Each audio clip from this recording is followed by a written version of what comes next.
Hey everybody, Carl here. I hope you all had a Merry Christmas yesterday. Now, if you had tuned into this channel yesterday, you would have seen that I assembled this Bad Moon Loon Shrine that Lewis had gotten me as a gift. Now, I can't wait to paint this thing, but I'm going to have to because I still have to get a couple more paints and some other primers before I get started on it. So today, what we're going to be doing is painting the last of my Corvus Cabal figures. This is the Shadow Piercer. So once I'm done with her, then I can, finally have a full painted squad with which to play WarCry. So that is the plan for today. The paints I'm going to be using are listed right here at the bottom of the screen. As always, feel free to participate in the discussion. Just type in anything in the chat and I will respond, provided I see it, which I most likely will. So, okay, I guess that's enough to get started with. Oh, and the store is open today from noon until 8 p.m., today being Saturday, December 26th. So feel free to stop on by, say hi to everyone, tell them I said hi. I'm not going to be there today. That's why I'm doing this. But I'll be back on Monday if you want to see me. Okay then. Now then, what do I want to start with? I think the best way to begin is going to be with the Shaiish Purple, which I like to use for the feathered mantle that these Corvus Cabal warriors have been wearing, as well as the other raven feathers, or crow feathers.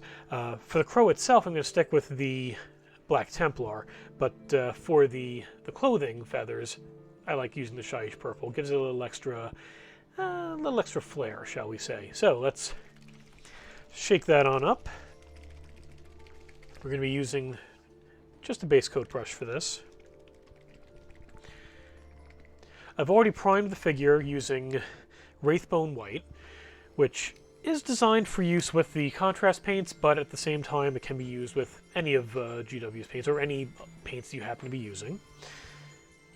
The nice thing about the contrast paints, and they do take a little getting used to if you're used to using the regular paints, and for those of you who have watched my videos before, I know you've heard this already, but for anyone who's new, the contrast paints are almost more like using a watercolor than using a regular acrylic. They're very, very thin, and they're designed to pool and darken, so it does all the other, all the hard work of the shading and the layering for you. Of course, it's not to say that's the be-all, end-all. You can absolutely add shades and layers after the fact. That's what I did with my Catan Shard of the Void Dragon. But if you're looking for something kind of basic, or if you're not so sure of your skill, it's a nice way to kind of, I jokingly call it cheating, but it's not really cheating, because it's completely valid and very, very I was about to say good. I'm like, good's really not just a good word there. But it's an absolutely valid way to get some really good effects. And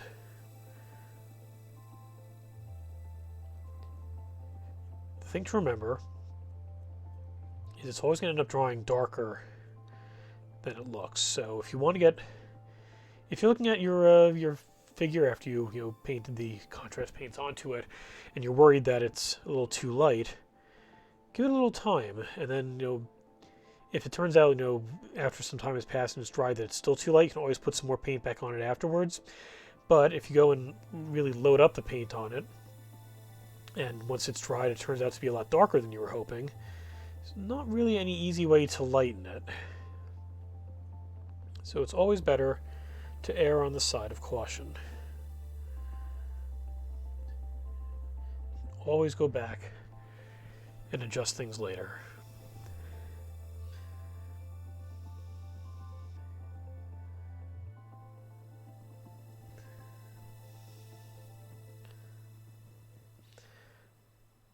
Now, when you're using the contrast paints, remember that the thicker the paint pools, the darker that section is going to be. So, something I learned recently in a Reddit thread, which really kind of gets the point across on how to kind of approach using the contrast paints, is think of it more like you're using the brush to push the paints where you want them to pool, as opposed to just, covering and coating the miniature.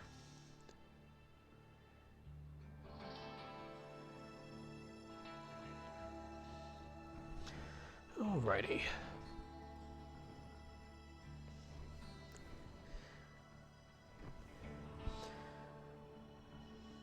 I think I put a little too much paint on the brush there, so I was gonna go get the leaf, well, not the leaf, the feather that she's got dangling off of her belt. But I think I'm gonna go in there with a light amount of the paint on the brush, because it is very close to a lot of other material down there.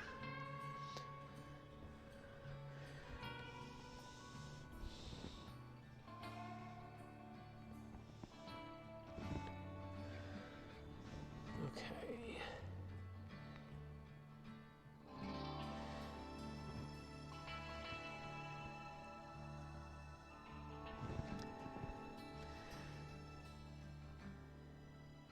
And it almost seems like you can go without saying, but it's very important to remember that if you get a little light paint somewhere you don't want it to go, and the paint you're going to be putting there is darker, it's a lot easier to cover it up than if you accidentally get your dark speck in a part that's supposed to be lighter, because that you can't really go and cover up. The dark paint's going to kind of work its way through there.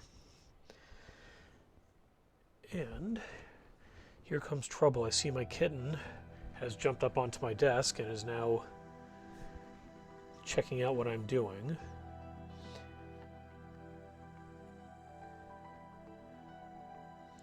Yep, and there he is. Hello, Vivi.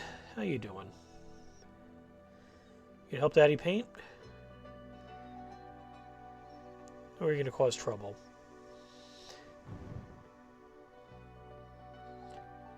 I love cats.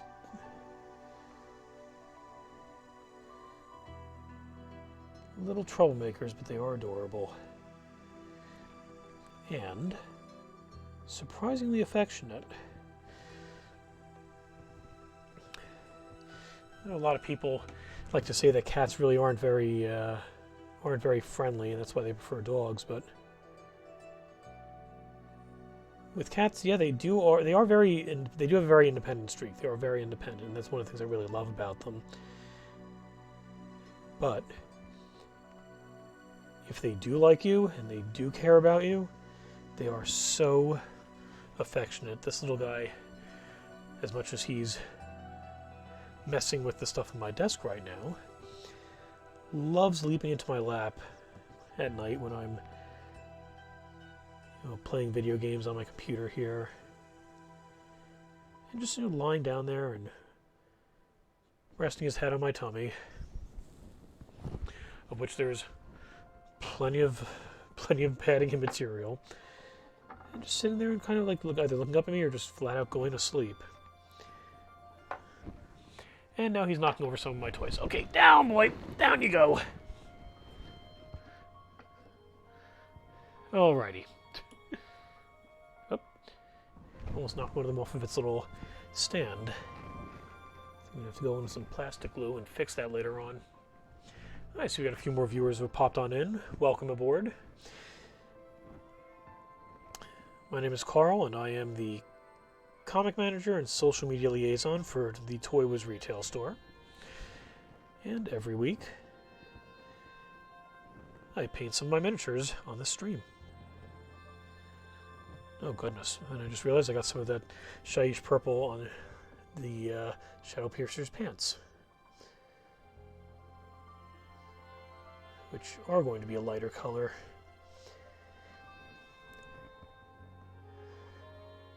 Well, as Bob Ross is always fond of saying, we don't make mistakes, we just make happy little accidents.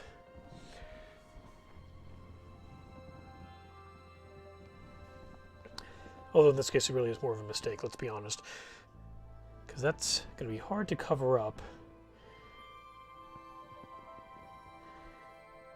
if you make a little whoopsie, you definitely would be much better off making it with a lighter color that can then be covered over with the darker one later on.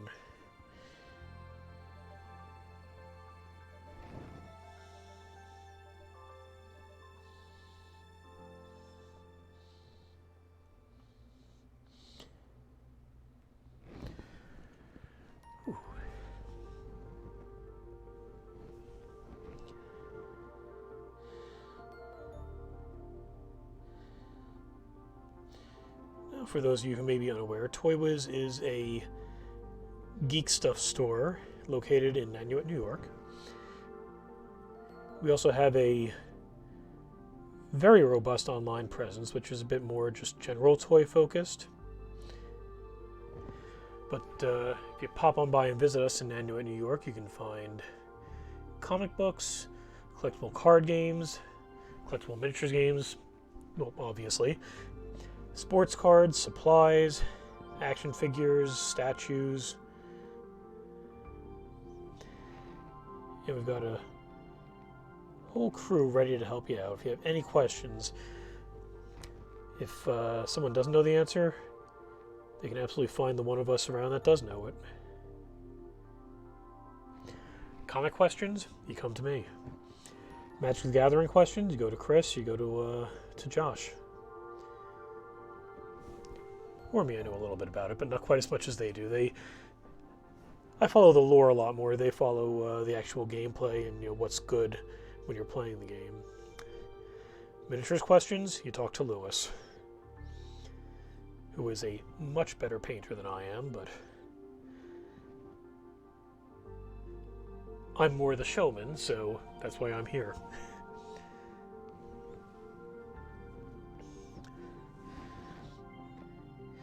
Any sports card questions? Talk to Clifford. Yu-Gi-Oh! We got Manny. Pokemon, we got Manny, we got Brianna. Digimon card game that we just had the pre-release events for. Lewis and Chris are on top of that.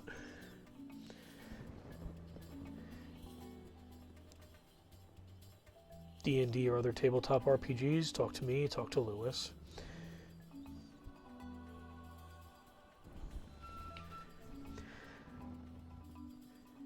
And we all try to know just, a little bit about everything, but we all do have our areas of expertise.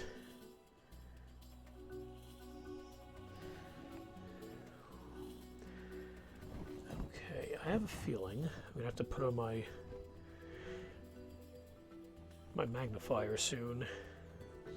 So there are some really tiny spots towards the top of her mantle here where I want to make sure I don't accidentally get some of the shyish purple where it's not supposed to be going.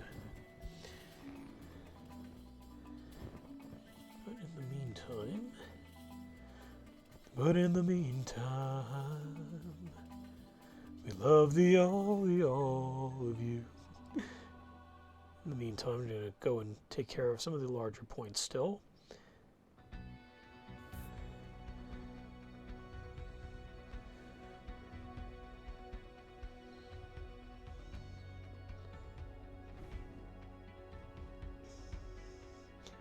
What I love about the shyish purples, it's a very dark, rich shade. So it definitely gets the whole crow theme across, while at the same time giving just a little bit of color to it, and that's why I've used it for all of the Corvus Cabal pieces that I've done.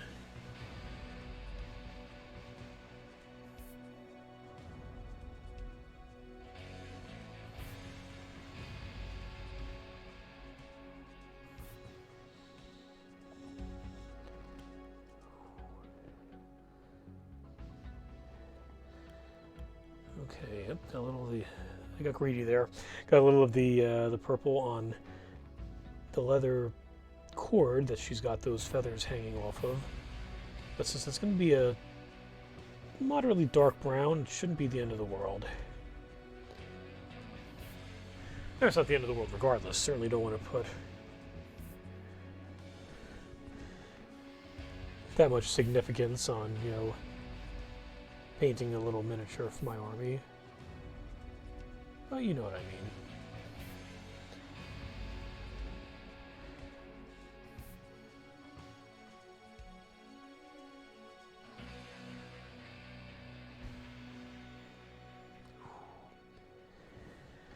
Okay. Get a couple more of the feathers that are out and a little more easy to reach, and then I'm going to go put that that magnifier on so we can get into the little nooks and crannies. What I love about the Games Workshop miniatures is that they are so amazingly detailed. By the same token, it's also kind of what I hate about them, because it does make them a little difficult to paint, because there's just so much you have to kind of get in and work around.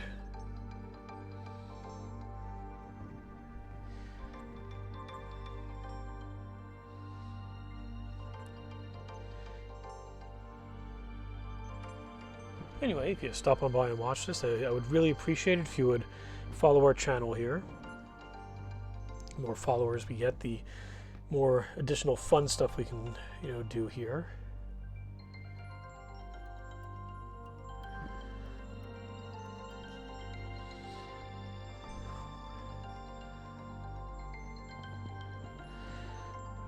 I'm getting greedy again.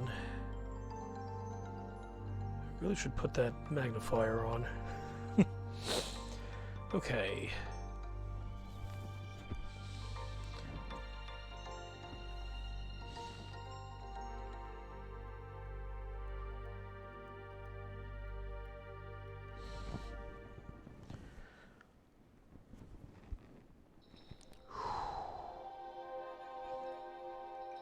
Once again, I find myself holding my breath as I'm painting. I really got to stop doing that.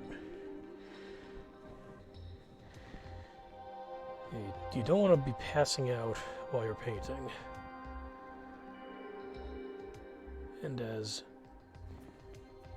nerve-wracking as it can sometimes be, funny for something that, you know, you want to do to relax in some cases,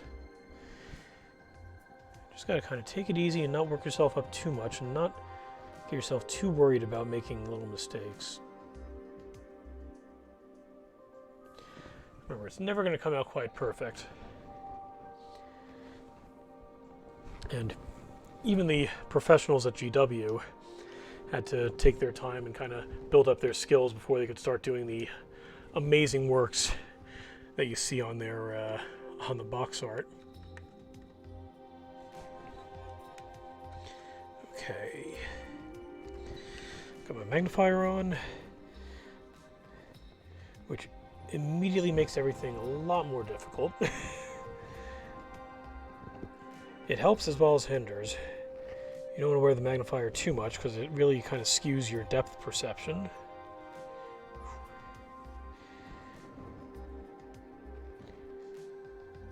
But it does help out as far as finding just the tiny little bits that you might not have noticed that you missed. Of course, use it too much and you'll just completely drive yourself crazy seeing all the little things that you're never going to see otherwise. And if you're a perfectionist,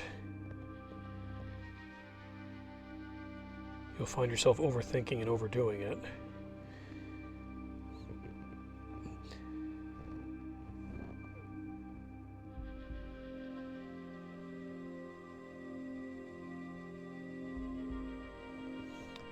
Whew. Alrighty, take a quick look around, and looks like there is a little bit of a little feathery fringe on the top part of her vest there. So just put a little bit of the Shyish purple there too, and then I think it'll be time to move on to the next color.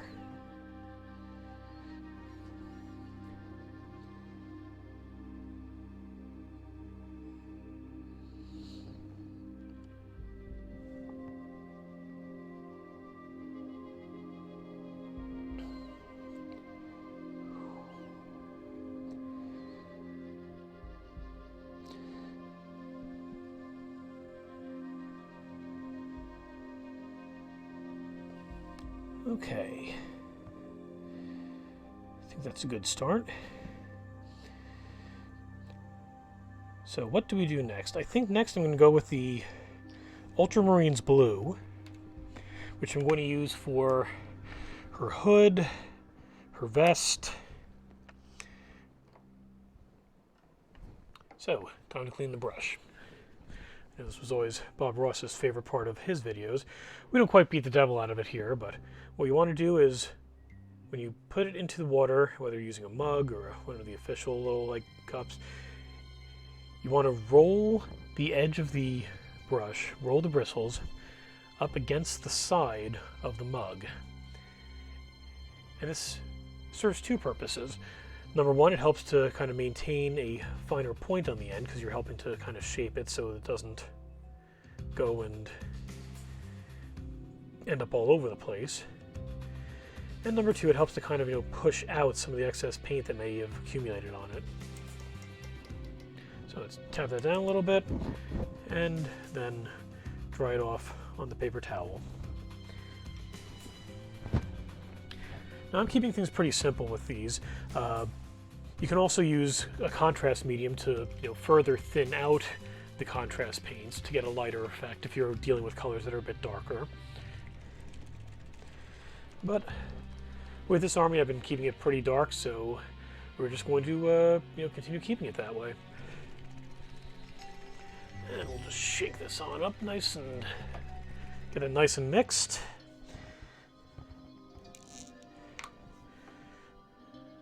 And bring the magnifiers back down. And with the base coat brush, let's get on in there.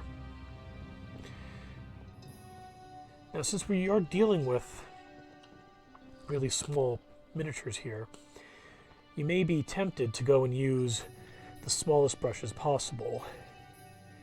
But that would be a mistake. Number one, for the parts that are a lot larger, you don't want to be having to constantly go back in and just go over time and time again with a really tiny brush to get everything. But number two,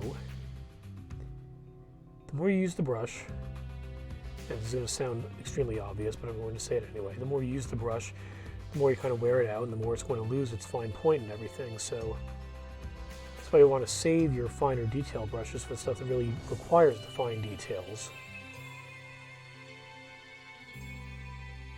And then that way, your brushes will last longer. Yeah, that's the big surprise piece of wisdom for today. When you use something, it wears down.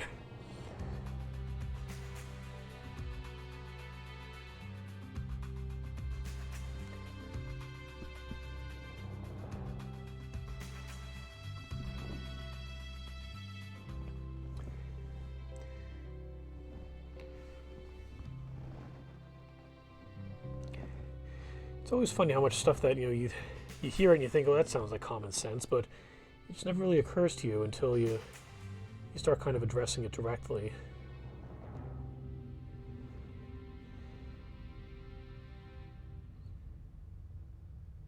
You get kind of a, oh, why didn't I think of that? Well, it's just because it's something that you just wouldn't. It's not something you normally be using your brain power on actively thinking about.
As you can see, I'm definitely going with a different color scheme than the official artwork about in the upper corner there shows, but this is just what I decided I wanted to do for my army. That's always the most important thing to keep in mind. You know, this is a very personal hobby, and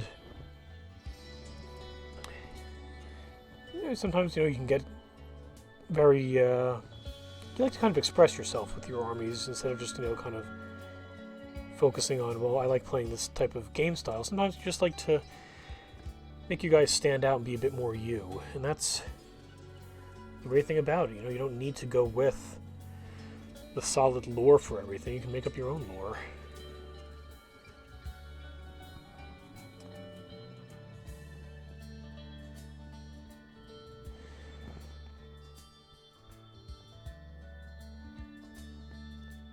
And for me especially, since a lot of the stuff that I do, I'm doing not because I plan on playing with them and I need to have a full painted army. I'm doing it because I enjoy painting them. So if I'm going to be displaying these guys, on my wall, or I just realized something. I think that's supposed to be skin underneath there and not her vest.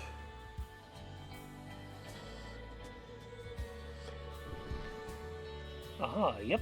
Looking at the picture, that is supposed to be her skin underneath there. So, well, I just gave her a little extra fabric.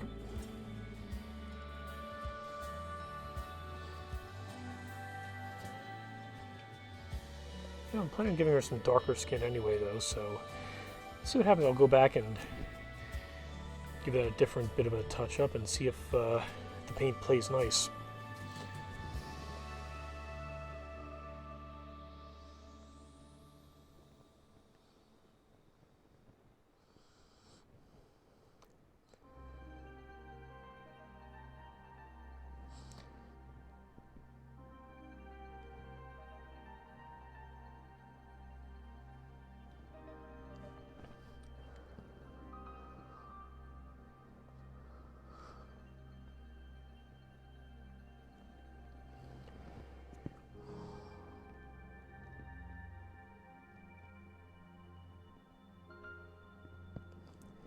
Or who knows, maybe in my world that isn't, exposed skin there on her belly. Maybe she's a little colder and wants to make sure she's nice and covered up with her, it's a full vest instead of just a halter top.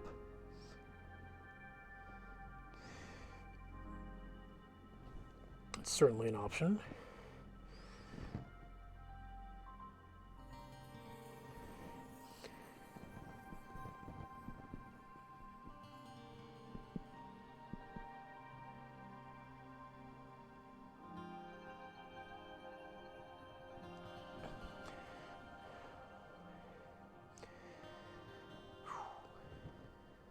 Okay, well, I think that covers most of what I want to cover so far with the Ultramarines Blue. Up a little bit, the underside of the hood there. Okay, now I'm going to quickly take the brush, get it wet. I'm going to see if I can maybe, if it hasn't dried yet, push some of that Ultramarines Blue out of the way and clear that up a little bit. So, let's dry that on off and see if I can just wick a little of that off of there. And the answer is no. Okay. Well, live and learn, as they say. My next plan was going to be going on to the skeleton horde and getting the claws and bones, as well as the leather for the pants. But I think what I'll do instead... Oh, hold on. Let me get back the Ultramarines Blue for a moment, because I definitely missed a little spot there. I'm just going to go in with one of the finer brushes. Just make sure that I got that right.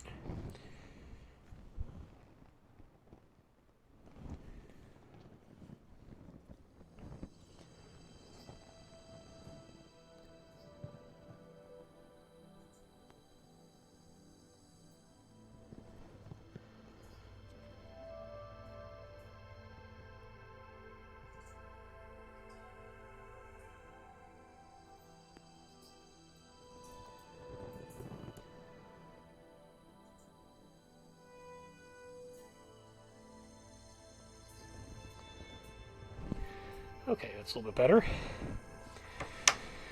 Okay then. Next.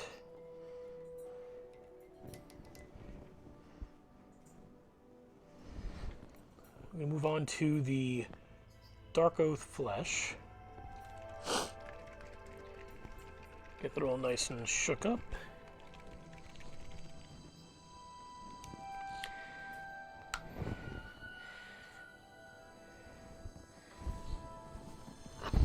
And do I want to go something a little bit smaller? I think I am this time. We'll go back to this more detailed one. And first I'm going to see what happens if I try to get that spot that I put the blue on earlier.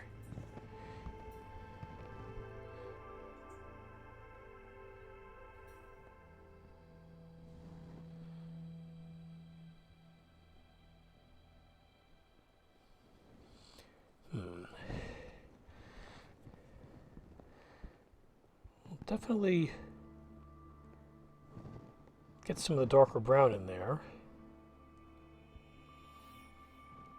Doesn't fully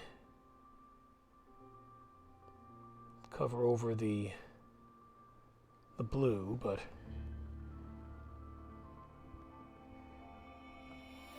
it certainly looks a little bit better from a distance.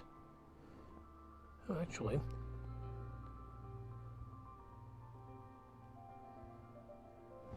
I think it actually is starting to remove some of the blue. I wonder if this brush I'm using might have had something on it.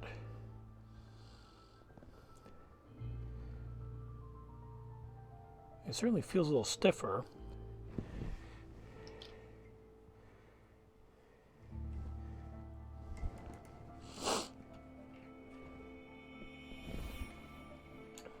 Okay, I'm going to change my brush over and see if this... See how things look with this one.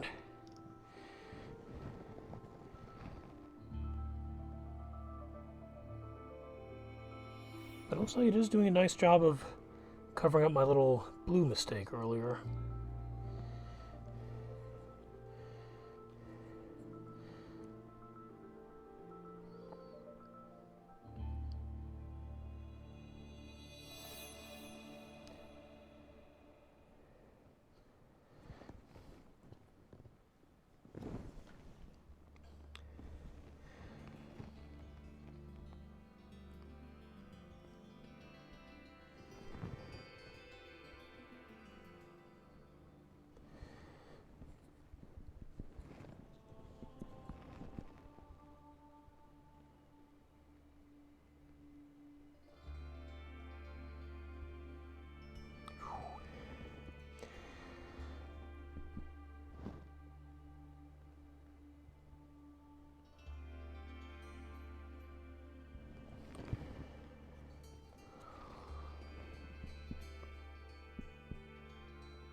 Okay, it's a little bit better. I think I might want to go back in a little bit with the Ultramarines Blue and just kind of just get a little more detail on the curve of that halter top. Alrighty then. Let's do... Let's see now. Let's take care of her feet here and the sandals that she's got. Go around the spikes and go around the leather straps.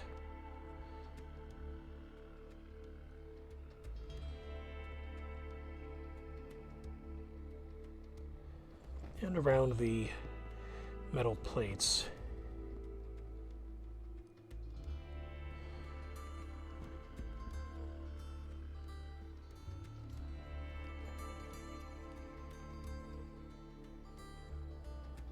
Definitely glad I used a finer detail brush on this part because there are a lot of tiny spots in here.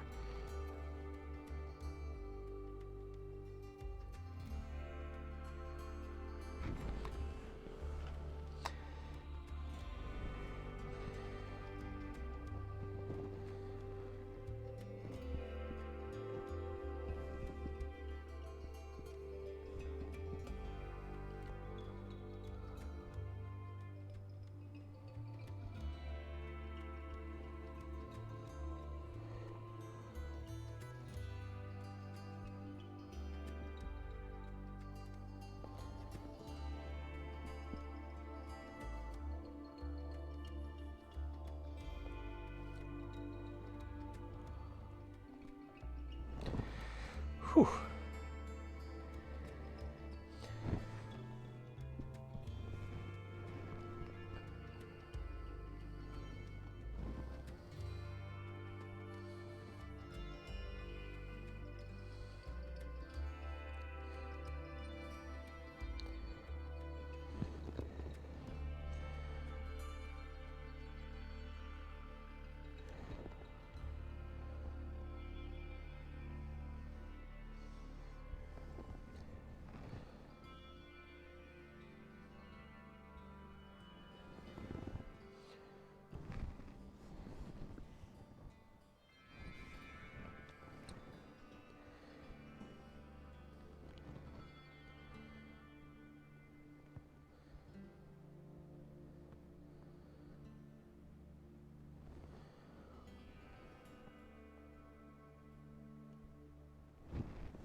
Yep, I know, I'm holding my breath again.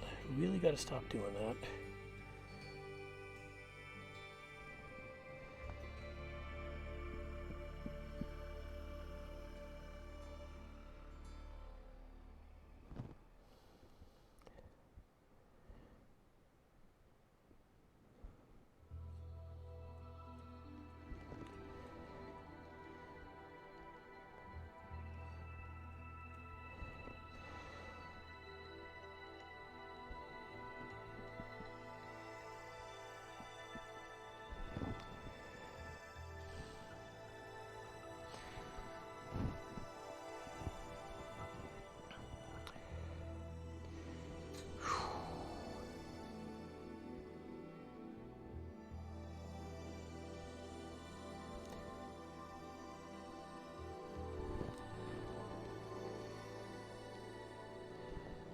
Okay, I think that about covers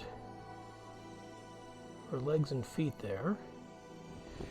Let's take care of her arms and hands.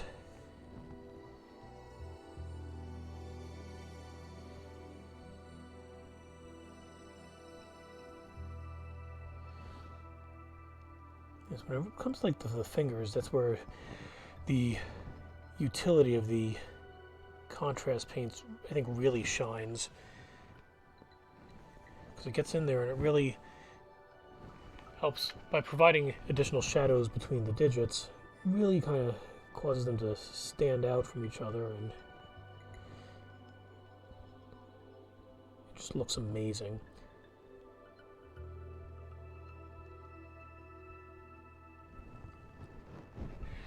You know what? I think I need a little more light here.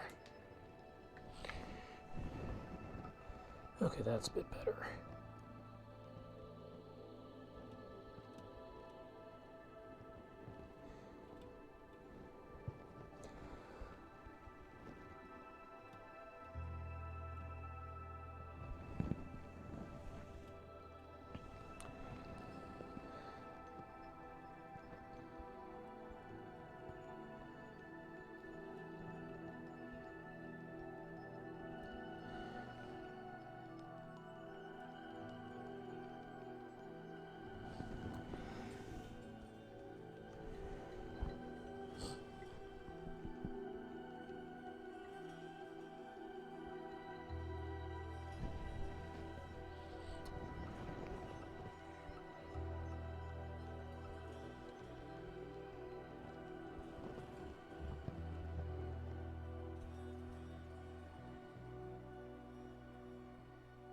Again, if you have any questions or comments, feel free to speak up in the chat there.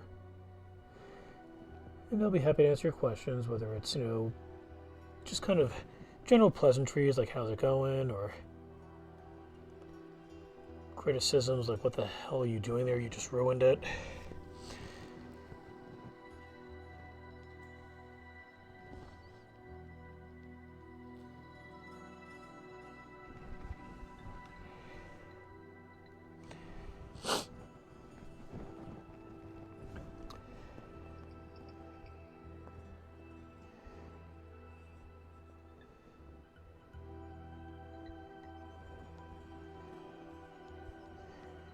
I thought the skin tone was going to come out a bit darker.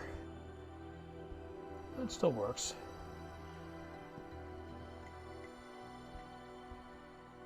She just looks a little tan.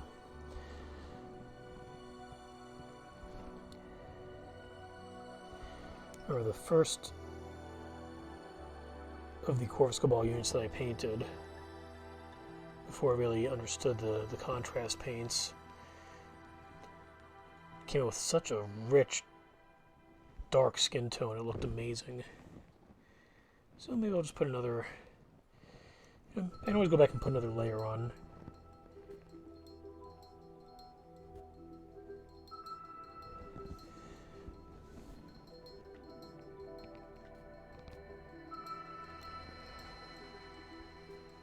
But like I said before, the stuff does dry a lot darker than it applies. So I don't want to do anything with it just yet.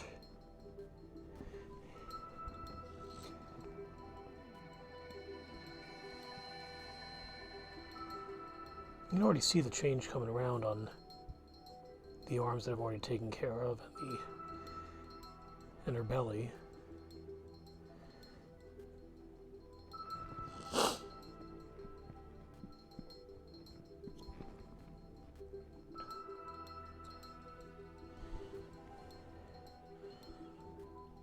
And one of her feet is definitely darker than the other. I should probably go and put a little more paint on this one just to even things out a little bit.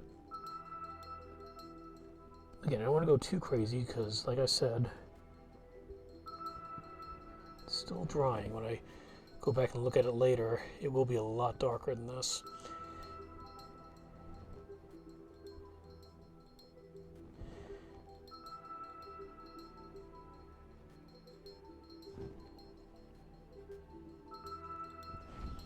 Whew.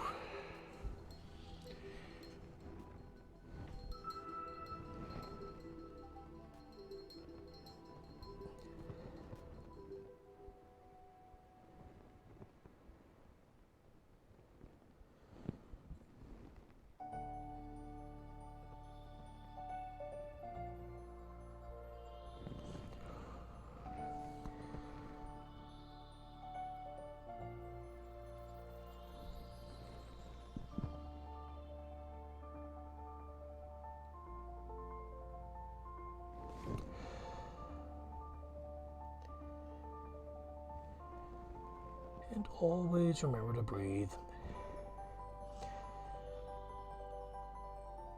And I'm saying that less for your edification and more as a reminder to myself. Okay. And I believe all that's left now with this shade is going to be the exposed fingers on the hand that's holding the severed head. So I'm going to make sure I get just only a tiny bit of the paint here, because she does have a glove there. She's got the glove, and then she's got the claws. So it's like the half glove exposes where the fingers are, and then the end of the fingers, you've got these metal pieces. So definitely want to make sure that I only get the light exposed parts here.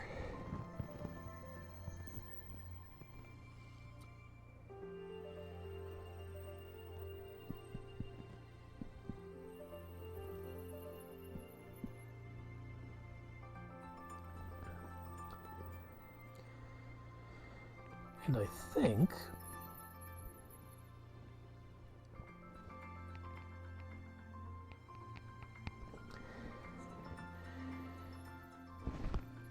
yep, that is supposed to be some blood dripping down the side, so gotta make sure I don't get that, because I gotta save that for the red later.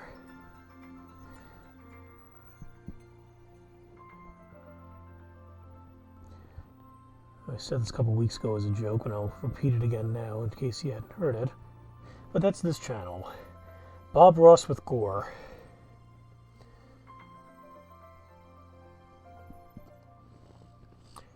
Okay. Now I think it's time to switch over to the Skeleton Horde. And I'm going to use that for a couple pieces. We've got the various bones and claws that she's got here. I also like using it for the pants because it gives kind of a khaki look there. So I think it would be a good time to go back to the base coat. A quick look. Yeah, that's what we'll do next.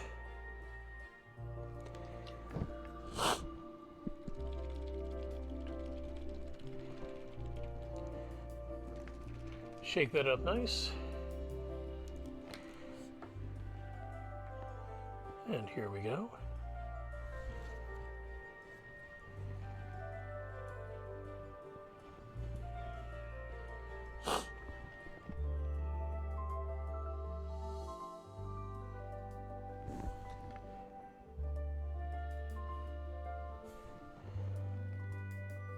There we go. Skeleton Horde may be my favorite of the contrast paints because it really gives this really nice dirty yellowed bone look to everything, and when it pools into the empty eye sockets of the skulls it really darkens and it just especially highlights that contrast.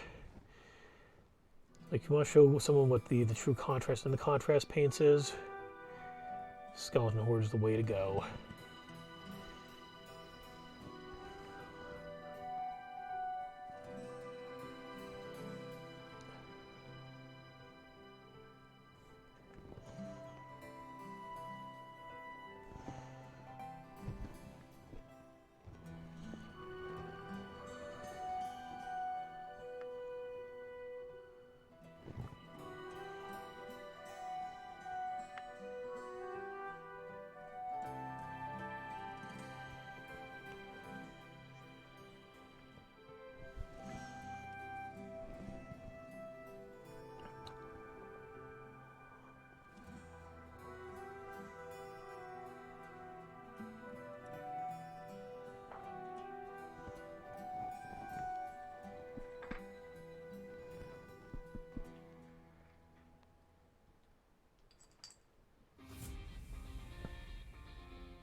Oops, sounds like my puppy's walking past. Yep.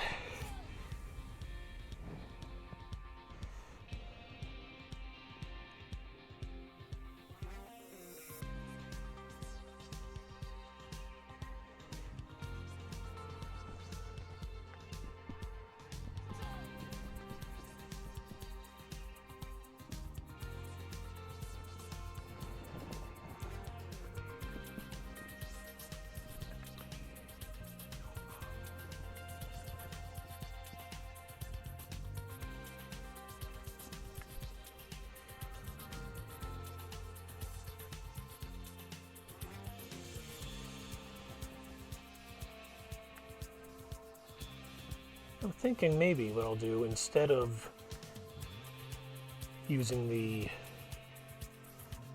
Skeleton Horde for the pants, maybe I'll use the Snakebite Leather and make it a little bit darker. Just because she's got these claws and skulls hanging right above the pants, and I want them to stand out a little bit more.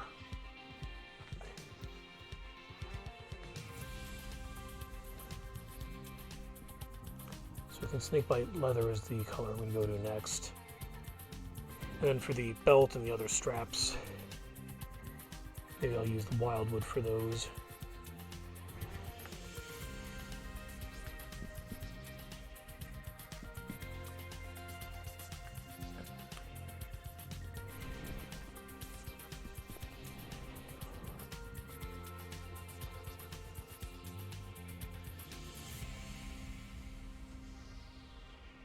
Okay, there we go. You can really see what I was talking about with the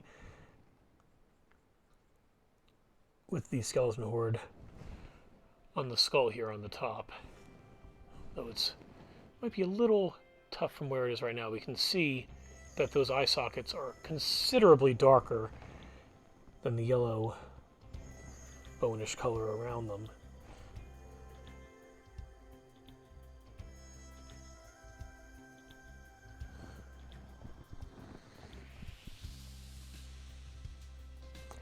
And I'm not as worried about getting the skeleton horde on the stick behind it there, because I'm going to be doing that in Wildwood, which is a very dark brown. So that'll cover up my little happy accidents rather nicely.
Okay, and I think that is it for the skeleton horde.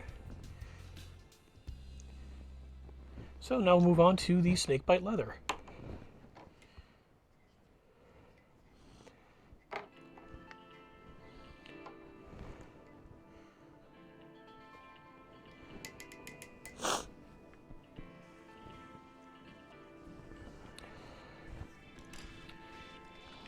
Let's shake this on up and we will continue.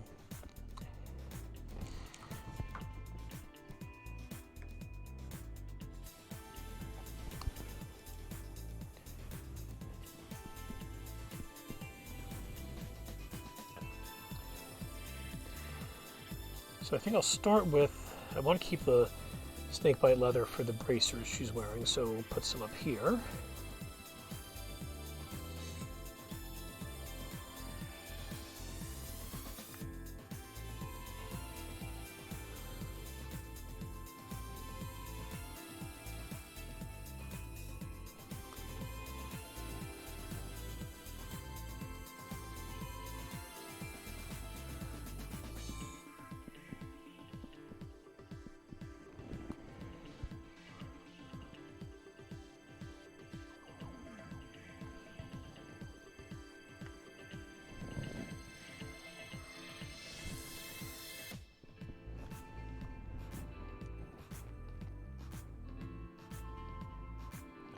Snakebite Leather is definitely one you want to be a little careful, more careful than usual with, because more so than some of the other contrast paints, it really does dry a lot darker if you get too much of it in there.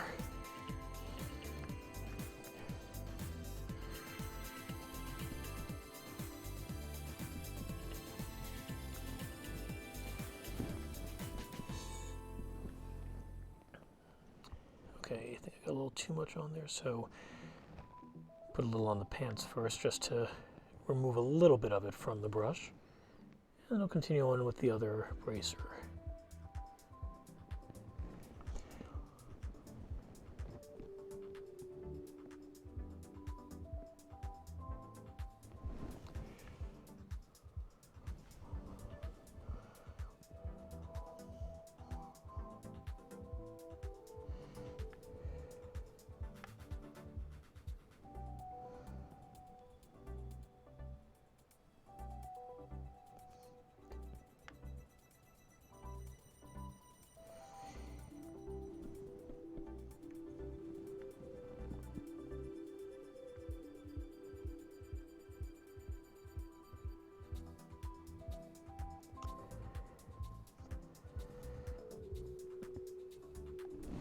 I think for the leather strap that's coming off of the glove to her mantle, I'm going to use the wildwood for that.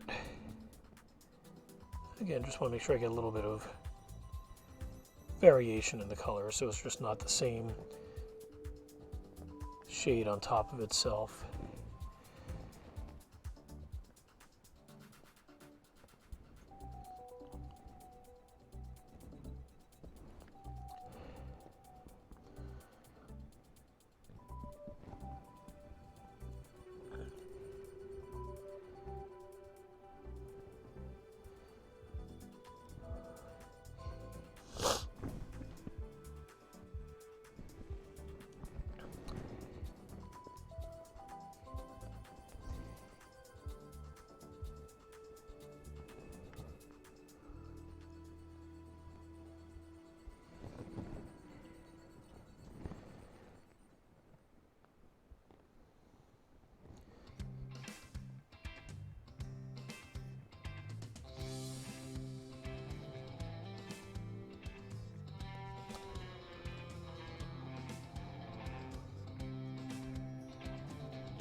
What's nice is the Snakebite Leather is tinting the little bit of shyish purple I got in the pants earlier a bit browner, so it doesn't look quite like a mistake. Or happy accident, sorry. Trying to stay positive here.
Alrighty, I think, let's go and I'm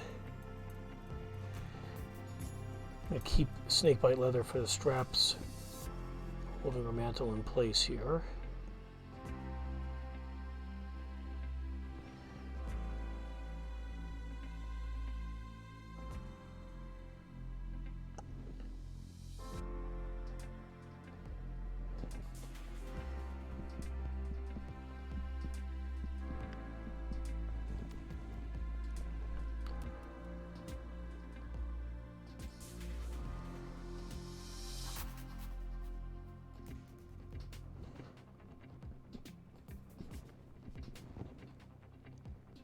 Alrighty.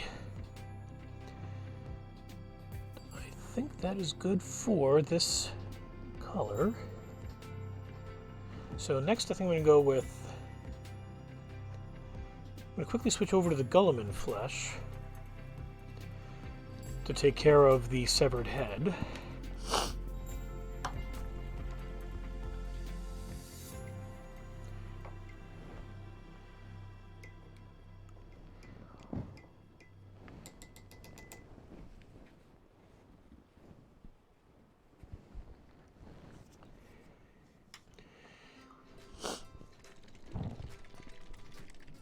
And because it's only a very small part of the head that has skin showing, I'm going to use one of the finer brushes here.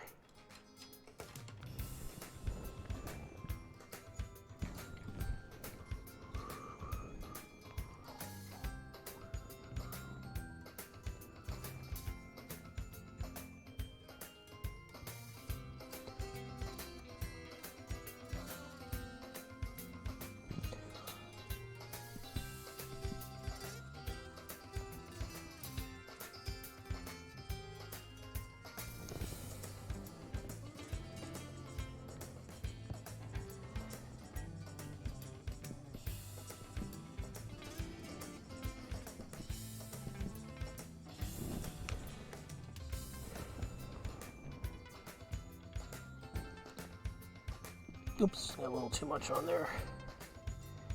No problem, I can just kind of wick it off and onto other parts of his face.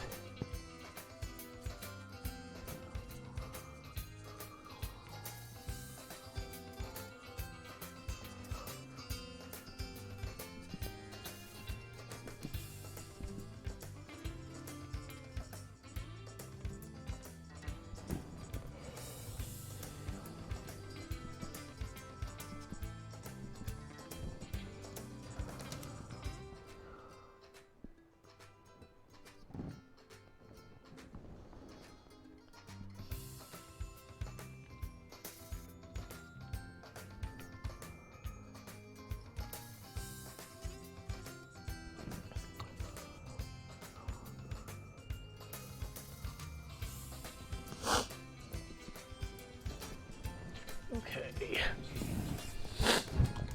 So next, I think, what do we want to do next? I think it might be time to go over to the Wildwood.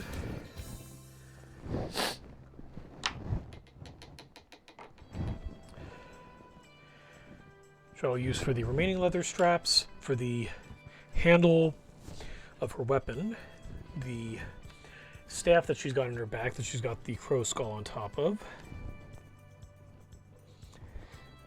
and the belt, as well as the hair of our unfortunate victim there.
Definitely starting to regret a little bit using the base brush for this instead of a detail one, but I think it's working out alright.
Whew.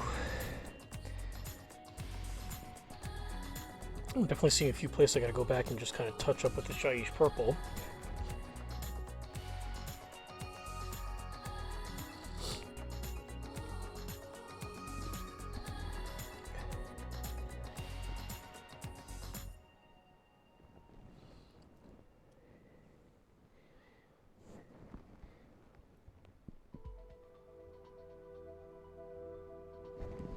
Which I think is going to be next on my list.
There we go.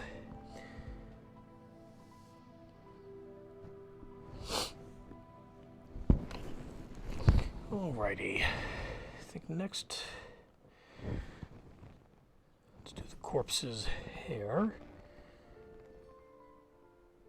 I'm going to say corpse, but it's just his head, so...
Alrighty.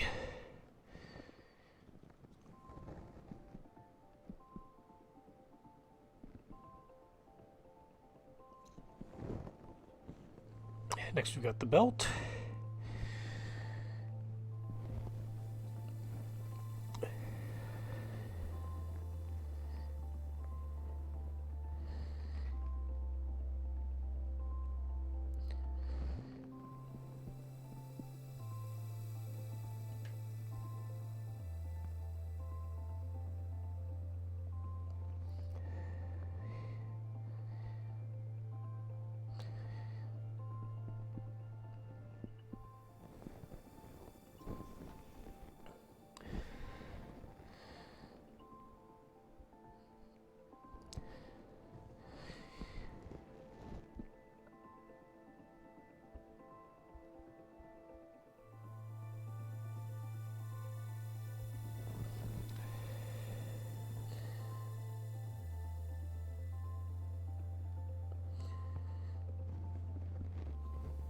I'll leave the buckle there to be done in the Black Templar later. And this just leaves us with the straps holding her greaves on.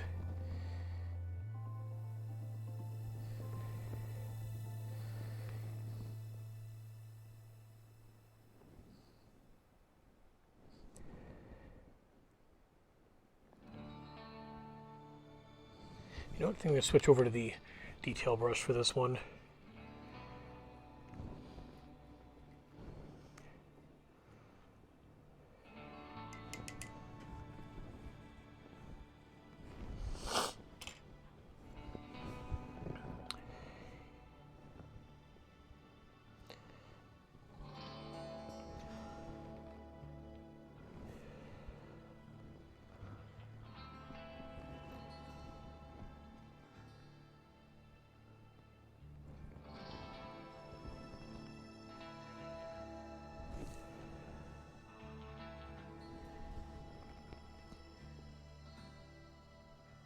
Oh, there we go. Yeah, sometimes I get so concerned about making sure I don't put too much paint on the brush that I put almost nothing on it. And then I'm wondering, why is nothing coming off on here? Why is this, you know, bit of wraithbone not changing color? It's like, oh yeah, paint.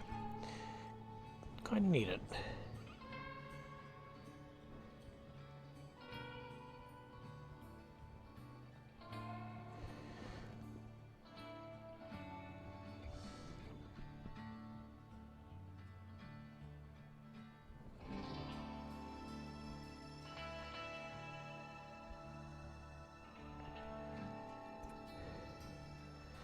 I guess that's my next big obvious hint of the day.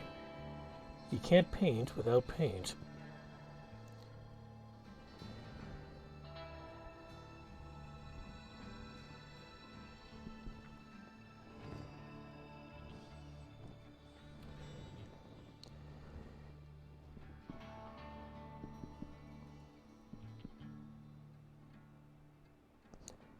And taking care of a few little touch-ups here and there as I go around.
Okay, I think that should be it for the Wildwood. Let's go back to the Shaiish Purple. And we'll then follow that up with... what do I follow up with? Probably the Basilicanum Grey, then the Black Templar, then the Blood Angels Red. And that should wrap everything up, I think.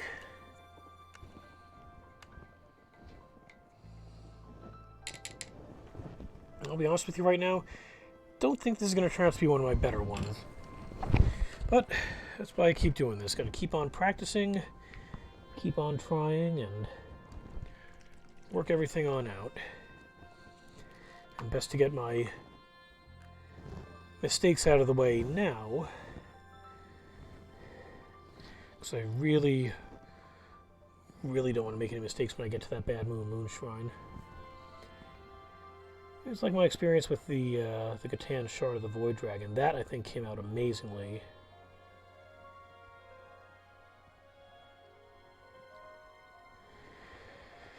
Then again, I am well aware I do have a tendency to be a bit hard on myself. And there are some that after I painted them, when I was immediately done, I thought, wow, this looks horrible. But then I've gone back and looked at it afterwards. I'm like, you know what? This really didn't come out that bad after all. And part of that is just my being my own worst critic. But at the same time, part of it is the fact that with these contrast paints, you really got to wait until they're done drying before you see their full effect.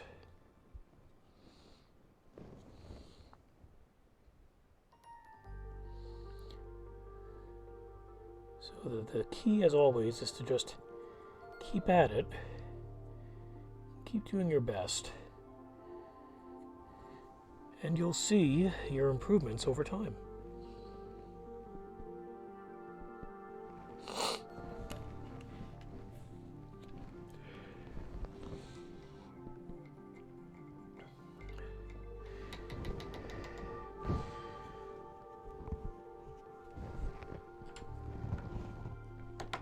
You know what?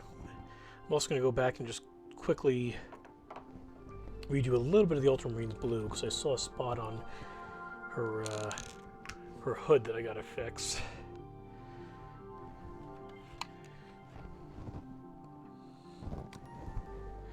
And again, I'm gonna go back to using the detail brush for this one, because these are all just, tiny little touch-ups.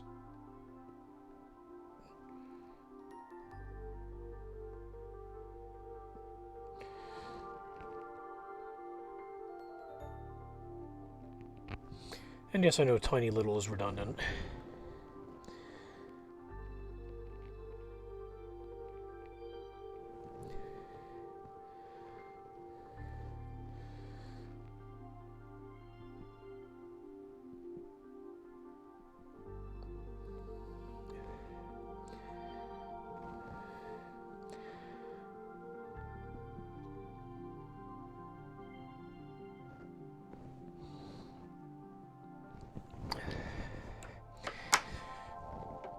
And like I said before, the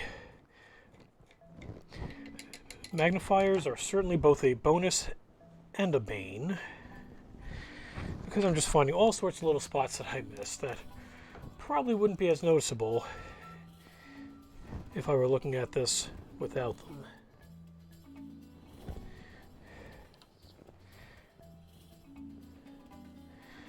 But that also helps me make sure that I'm getting this done just as well as I would like.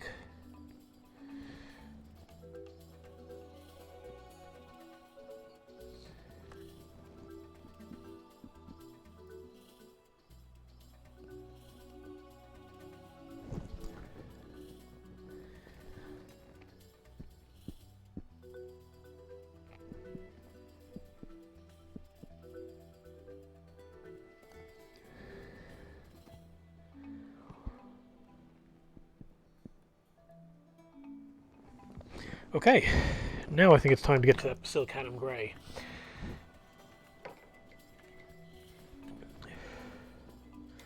Again, twirling the brush as I push it up against the side of the mug to maintain the point and to push some of that excess paint out of there. Okay.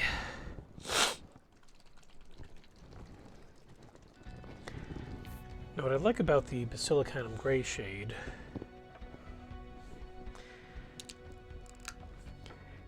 is that while it's not metallic, it does work very nicely for the blades and the claws on these guys, giving a almost of a stone look to the weapons as it dries. So it's like kind of metal, but kind of not. And I think that works out really well for this particular squad, fitting with their general theme. Just again, I'm not really sure what the actual lore is on this. I haven't read up on it. Should probably go pick Lewis's brain some more for books to check out. I'm currently reading Horus Rising, so I'm starting on it, but while I don't know exactly what the lore of the Corvus Cabal is, they certainly look to be a little less, I don't want to say less organized, but definitely less, civilized really isn't the right word for it either. It's also fairly ethnocentric.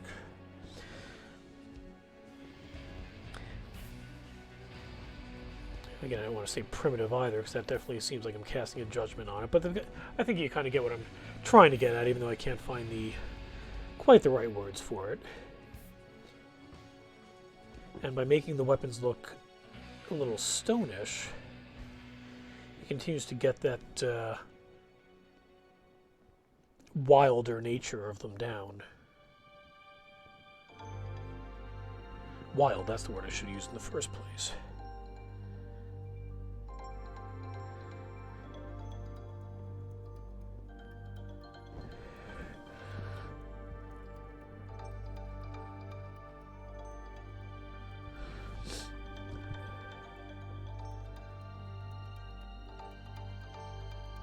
And this is another one that will end up, drying quite a bit darker.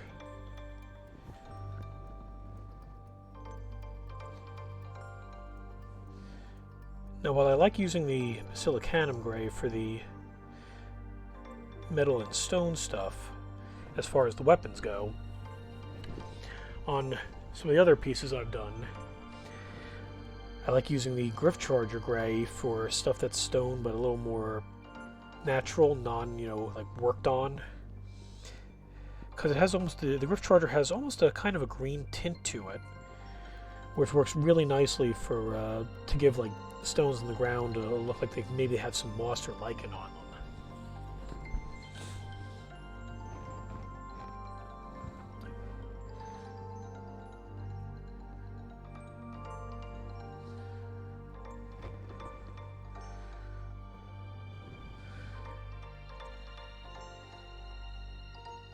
But for the stonework and the metalwork, I really like the Basilicanum Gray.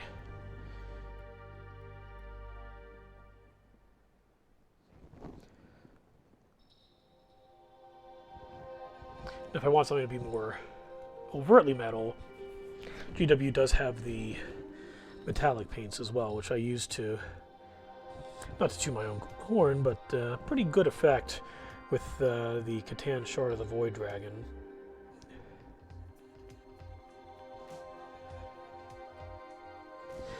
Okay, magnifier's back down.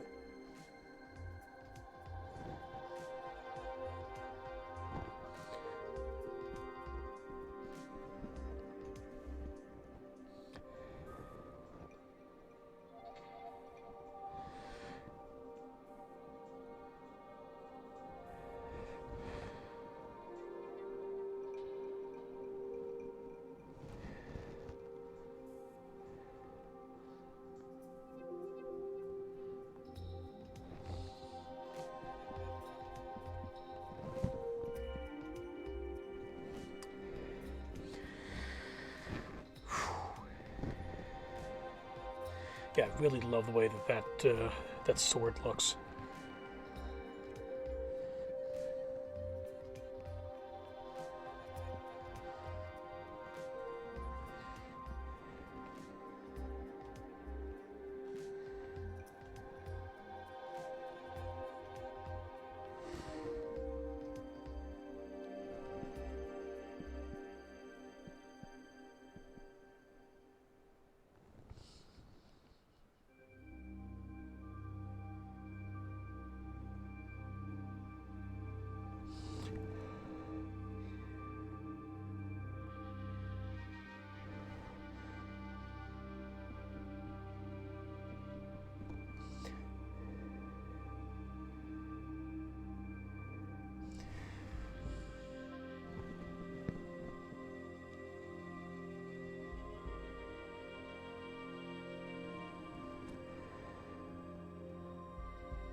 Now, when I did Cave and Shrike sometime back, I did all of his metal pieces with the Basilicanum Gray, and I think that that came out pretty nicely too.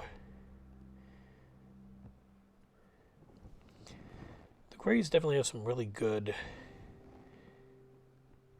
results when you use them.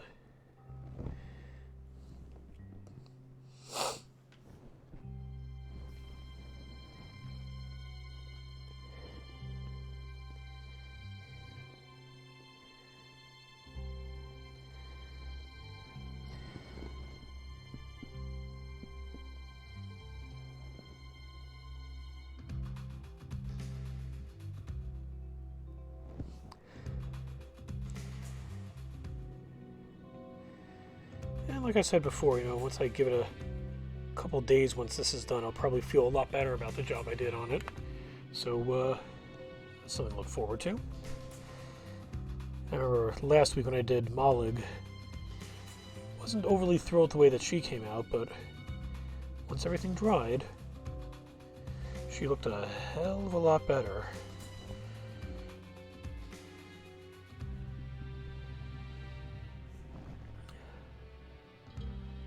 So, time healing all wounds also applies to paint.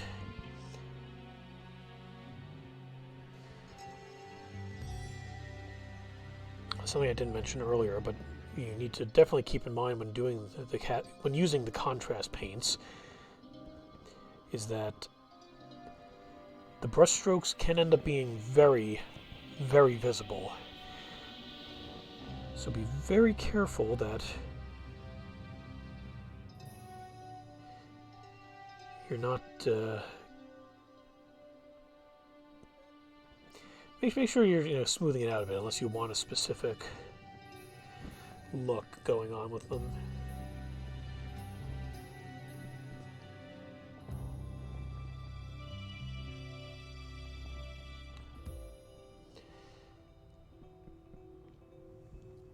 Alrighty then.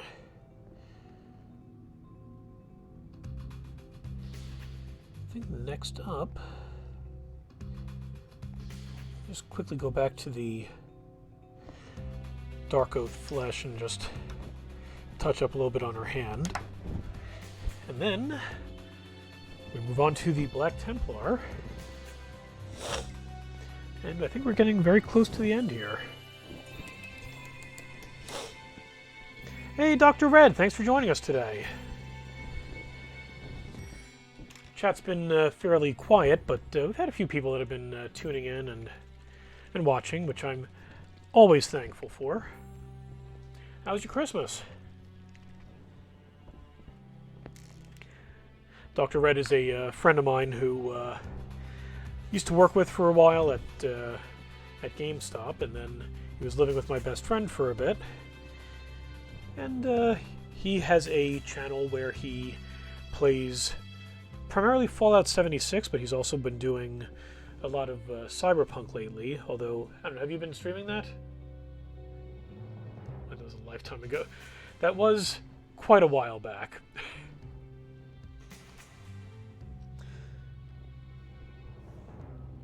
But we've kept in touch. We've stayed friends, and he's been giving me advice here and there on, making this stream as good as I can get it, for which I've been eternally grateful. And oh my stars. We have a raid going on. I can't believe this. MiniaturesDen is raiding with a party of 137 people. Oh my... Welcome, welcome, welcome. I am very flattered. Thank you all for coming and joining me on my really, maybe less than ideal paint job I've been doing. I mean, I wish you'd all come by when I was doing the, I wish you'd all come by when I was doing the Catan Shard of the Void Dragon. I think he came out a lot better. Happy holidays to you, Arg Jargon. Wow. Thank you guys so much for coming by. Alpaca love.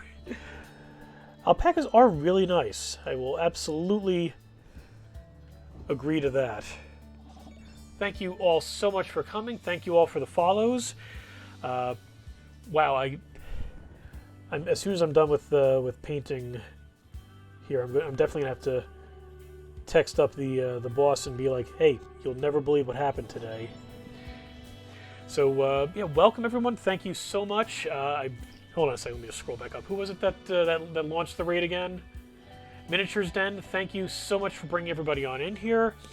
I guess while I'm continuing to wrap up my questionable job here. You know what? I'm going to take a moment, take a quick break from the Shadow Piercer, and show you guys something I'm a bit more proud of. Hello, Kagiro Keys from Virginia. Well, hello back to you from, I'm in New Jersey, and I work just over the border in New York.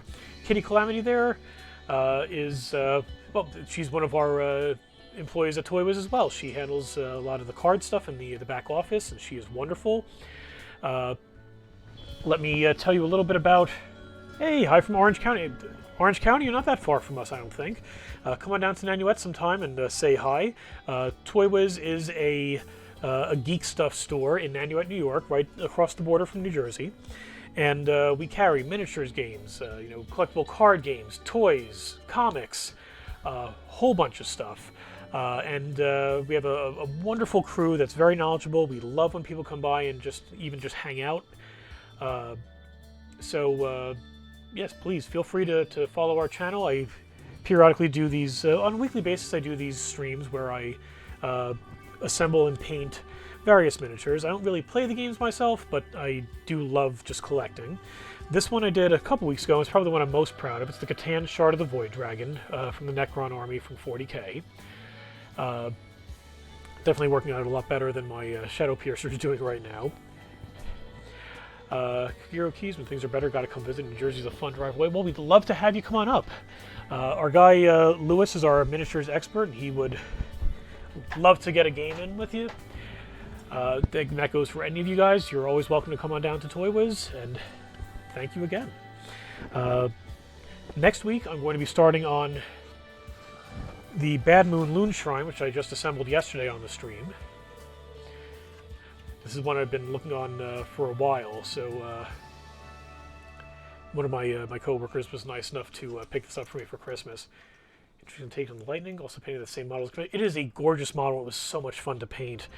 I'm a huge fan of the color purple, so when I saw the model, I'm like, you know what, let's go with something a bit different. Instead of going with the green like everyone else, what the official art is, let's go with something a bit more along the purple lines. So I kept with purple for the stone parts on it, and for the electricity I went with, I'm not sure if it's how exactly it's pronounced, either Volupus pink or Volupus pink, and I was so happy with the results and how that came out.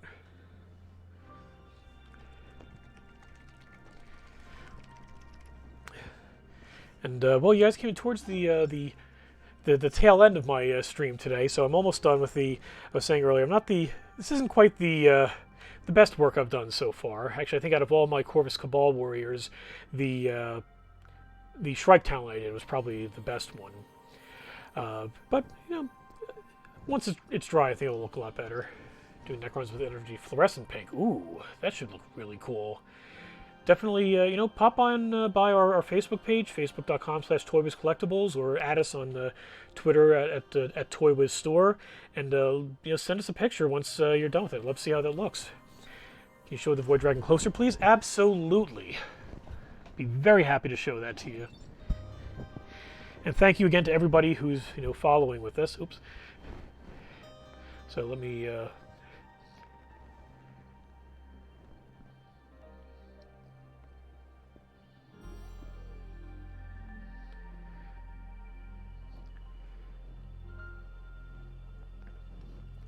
Well, thank you very much.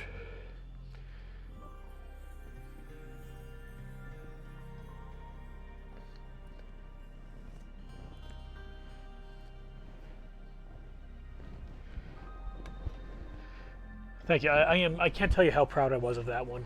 When they originally had announced the model towards the beginning of the year, I saw the picture. I'm like, this thing is gorgeous. I can't wait till it comes out. I need to have that in my collection. And when it finally popped up, I messaged Lewis, our miniatures guy. I'm like, you don't need me to tell you I need this, do you? He's like, nope.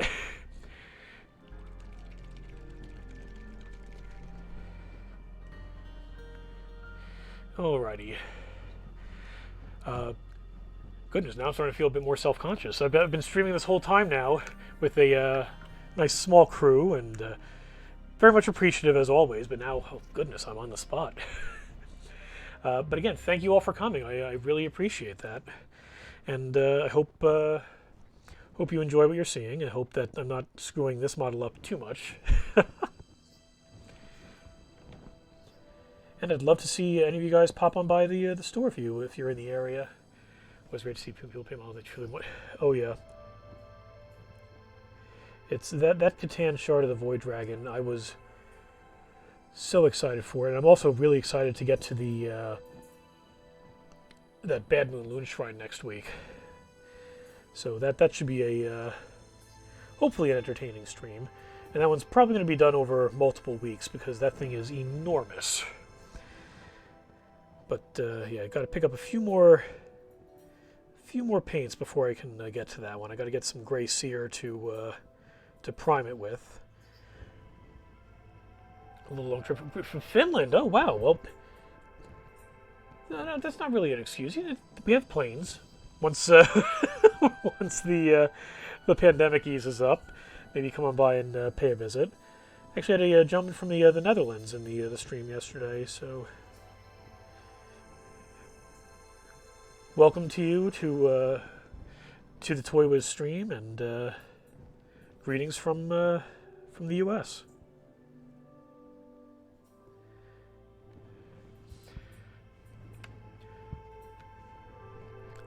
Yep, I will wholeheartedly agree with that. I'm not going to read that one out, though. Careful, we wish for alpacas followers not to be reasoned with. Well, that's quite all right with me. I always appreciate alpacas.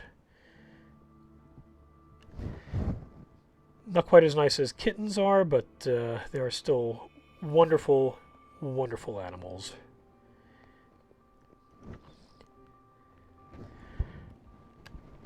And I will absolutely make sure that I get my little kitten Vivi on the screen before I wrap things up today.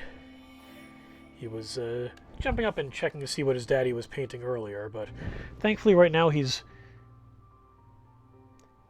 I was about to say sleeping on the bed, but he's sleeping half off the bed and falling off of it. So that's what I love about cats. They're like, they exist in a simultaneous state of solid and liquid.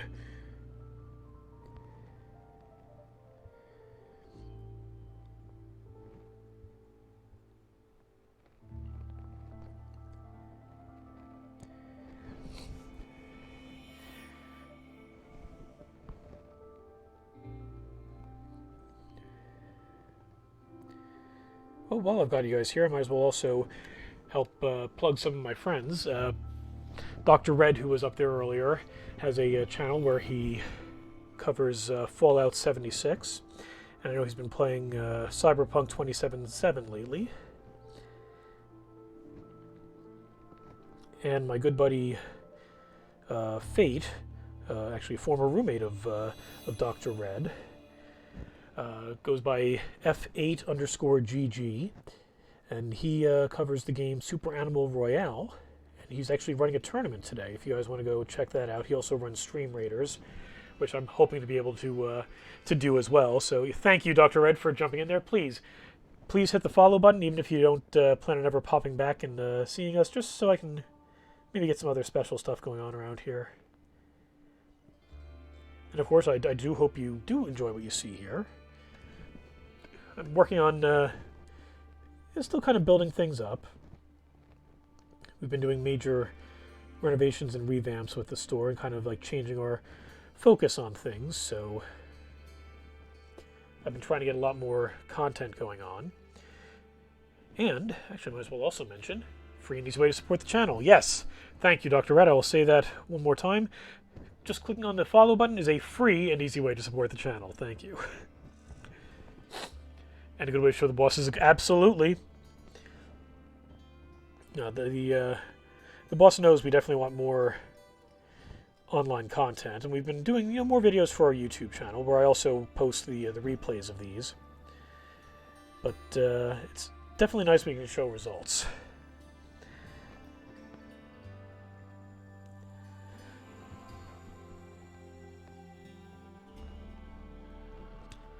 And if any of you guys are into comic books, comics are really my area of expertise within the store.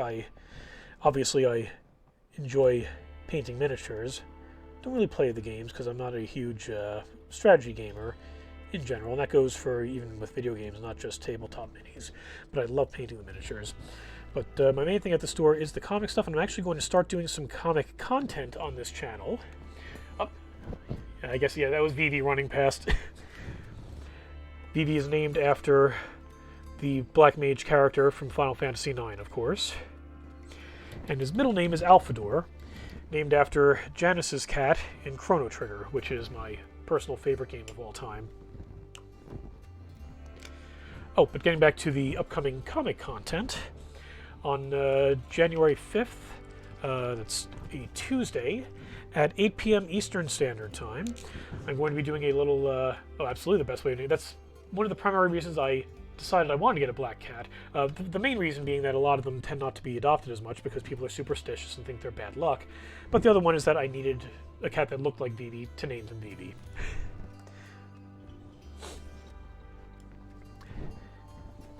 And then I mentioned to my buddy Joe that, hey, I've got getting a black cat with big yellow eyes. What do you think I'm going to name it? And he didn't immediately make the Vivi connection, even though we are both huge fans of the Final Fantasy franchise. So he had suggested Alphador, knowing that Chrono Trigger is my favorite game. And at that point, I kind of had to take pause. I'm like, oh, son of a gun. Why did I not think of naming him Alphador?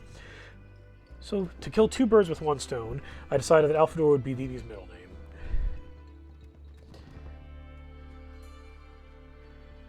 Let's just get this blood and gore back here, to keep the conversation light and pleasant.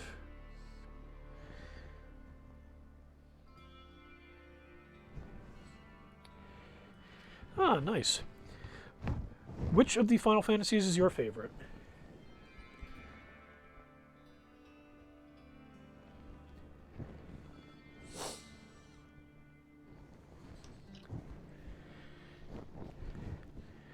And while you're typing, I will mention that my favorite is 6. Came out when I was 14, loved the story and everything with it. 2 for Hordista, very cool. Now, do you mean actual 2, or do you mean released in the US as 2 originally, but then was later revealed once we realized that we didn't get the actual 2 and 3 European 2? Okay. Ah, that's right, you did mention your... sorry, I am very... not thinking straight. So was that the... was that 2-4, or was that... okay, so it was the same. Okay. Yeah, that's my friend Joe's favorite one.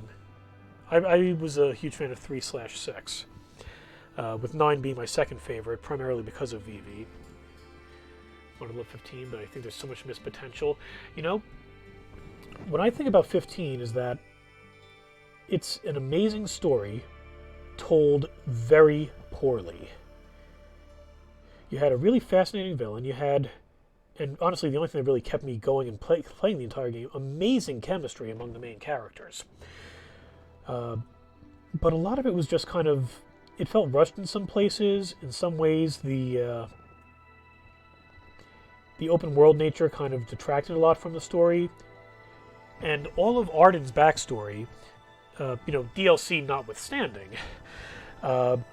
was just found in random hidden books around the overworld. So it's just so much stuff that you could easily miss. And it's not like, additional, bonuses you could find, like reading any of the descriptions of items in Dark Souls, where it gives more context to the greater world.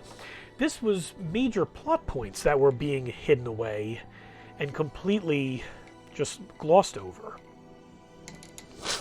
But that having been said, while I did find the game to be disappointing in that respect, not to mention the battle system I thought was rather weak, and as a huge fan of mages, I did not like what they did with magic. The draw point thing wasn't the problem. The problem was that turning them into items, essentially, throwing grenades of magic, really just is not what I enjoy in a Final Fantasy game. So as a Black Mage main in Final Fantasy XIV, which I haven't played for a while, but I was a huge fan of, I was definitely disappointed with that aspect of 15. Yeah, exactly. Some cutscenes would have been very nice.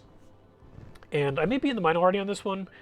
I actually really loved the Cup of Noodles side quest. I found it hilarious. I loved how Noctis's voice actor, and I don't know if it was supposed to be, it was just the voice actor, or if it was, the character himself was supposed to be, but it just sounded like he was having none of it, whereas Gladio was all in. And, if you'll excuse me for one moment, I realized I forgot to bring the Agrostoons technical with me, so I'll be right back so I can do the base. And yes, Gear, I absolutely agree. I think that with Yoshi P at the helm, Final Fantasy XVI should be really good. The way he was able to turn around 14 from the disastrous introduction to A Realm Reborn was nothing short of astonishing. And he took a game that everybody had given up on and was objectively not very good, and he turned it into something amazing and brought everyone back to it, and it was wonderful. Oh, I know you mean the noodles. I agree. The noodles are always great. And they're tasty, too. I actually have some here. I should maybe make some for lunch. Okay, I'll be right back once I get the... no, not Agrostoons. Whatever the technical is, I'm going to go grab it. I'll be back in like 20 seconds.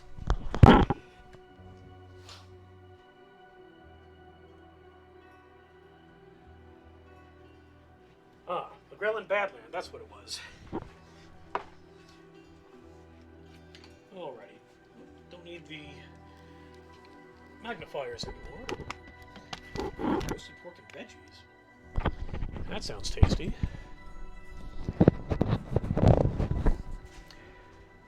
Yeah, I've got a skirt steak I'm planning on cooking up for dinner later on tonight.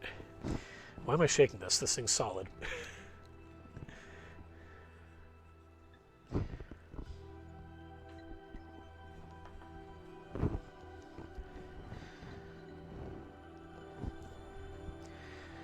Alrighty, let's get some dirt on this base. Yep, that dog is Pixie. She is my border collie. She is 13 years old, but she thinks she's still a puppy. Would it possible to zoom in further to the mini? Oh yeah, no, not a problem at all. I'll just hold it up here.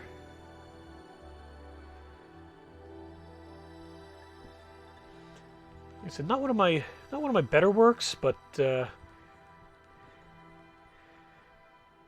too bad, I don't think. And now that we have so many more viewers here, once I'm done with the... well, they've got the whole...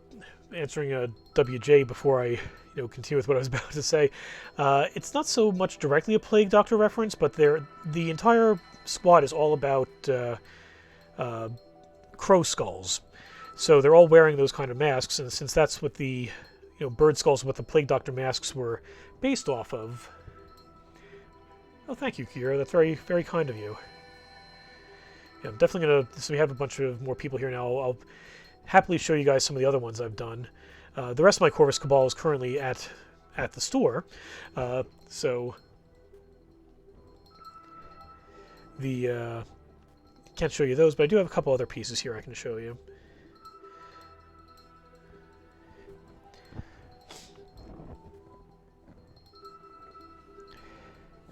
But yeah, Kira, I'm in pretty much the exact same spot.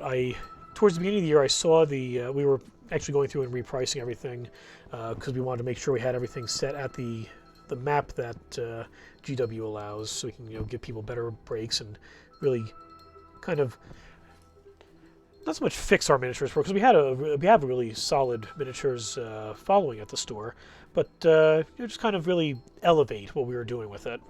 And as we were repricing everything, I saw the Corvus Cabal, and I thought, look at all these sexy shirtless dudes with crow masks on. And so I bought it. Need to do Plague Dogs for the GSC army. That could be really cool. And so I ended up picking up the Corvus Cabal for shallow reasons. But I'm like, you know what? I used to paint a lot when I was a kid. And it had been a while. And we wanted to get some more content going on, so I thought, you know what, this might be something cool to do. I'll get back into painting, and I'll do it, live and online. So I started with the Corvus Cabal, and then shortly thereafter I saw I think it was the Nightshade, perhaps? One of the Warhammer Underworlds sets of Malig's Mob. And it had a spite shroom with it, and I'm looking at this and I'm like, this angry little mushroom with his head exploding is adorable. So I ended up buying that. How long have I been streaming? I only really started, well, as far as today, I've been at this for almost 2 hours now. I started at 11 a.m. Eastern Standard Time. In terms of just overall with this channel, I set it up towards the beginning of the year. So only I want to say maybe I started in April? Actually, no. Let me correct that, because I was originally doing this on Facebook Live. So Twitch, I think I didn't start setting up until maybe June. And then I was in the hospital for a couple of months with some kidney problems, so I was unfortunately unavailable for a bit. But then once I was back out, I got right back to it.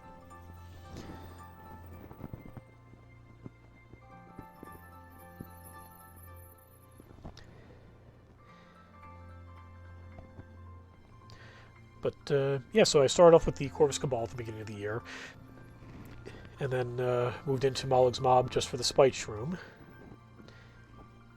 And then I picked up the Start Collecting Kit for Thousand Suns because I thought they looked really cool, and plus they came with a ton of miniatures, so I'm like, good, that'll give me plenty of content for a while. Yes, I am doing a lot better now, thank you very much, Kugiro. Yeah, I went through maybe about 2 months of dialysis, and was in the hospital for a bit, but I'm doing a lot better now. Back at the store, which I missed terribly while I was out. And yeah, all is going well.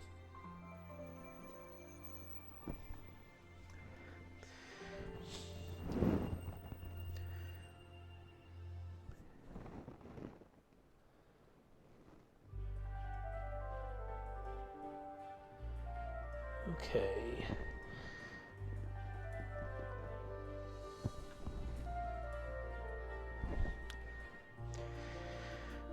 Alrighty, let me clean off my brush here. I'll let that, let's get a little more of the Badland on there. Seeing a couple of lighter spots I just want to make sure I touch up before I finish up.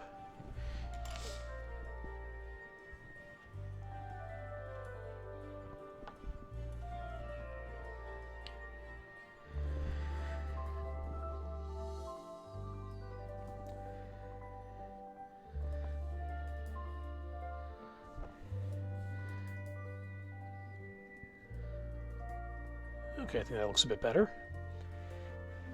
Well, thank you very much, Kagiro. I appreciate that. And unfortunately, gave my friends, family, and coworkers a bit of a fright. It was a little touch and go for a while, I'm not going to lie, but painted the whole model today. Yes, I did this whole thing today in about, like I said, about 2 hours now. When I did the Void Dragon, that one took me about 5 hours on a bonus stream I did on Thanksgiving. And then... Oh, thank you. And then another, I think, 2 hours the week afterwards when I was doing the shades and the layers on it. I know when I get to the Bad Moon Loon Shrine, that's going to be a nice long stream, or multiple long streams.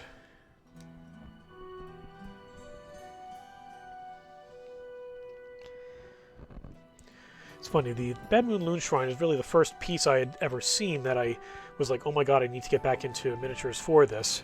But I never got around to, picking it up myself. And instead went with some of these other, smaller pieces.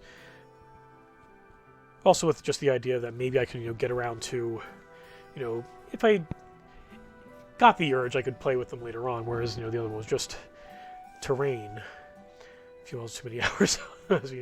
Oh goodness, Chaos Knights. Actually, the first painting contest we ran last year was Chaos Knights, and we had some really amazing stuff that came out of that.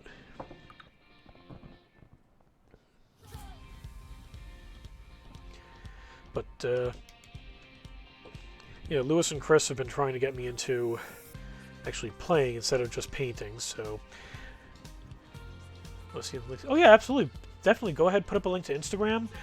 Feel free to you know, tag the store in the post. We're at ToyWiz Store on Instagram, so definitely share them up here and post them over to us, and I'll be happy to, you know. Actually, does Instagram do reposts? Instagram is the one that I, as far as the social media goes, that I'm probably the least familiar with. But okay, I'm going to let the base dry a little bit here while you're getting your links all prepared. Let me show you some of the other pieces I've done. Last week I did Molig of Molig's Mob and wrapped that all up.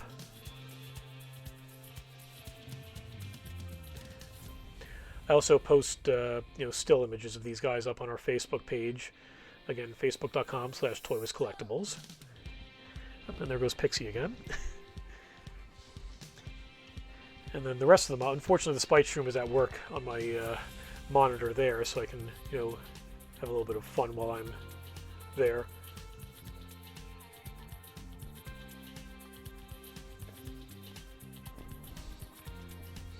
But yeah, now that my Corvus Cabal is done, and my supervisor JD was kind enough to give me his K-Knight Shadow Stalkers from the new box set, so I'm going to be building them, and I now have 2 WarCry armies, so there's really no excuse for me not to actually try playing WarCry. Also, we got Cave and Shrikewood picked up just because, you know, it looked like a really cool emo dude in power armor. And again, as you can see, I went with a purplish theme between the Volupus pink for the his gloves and the Shaiish purple on the armor itself, and then Talisar blue for the piping around it.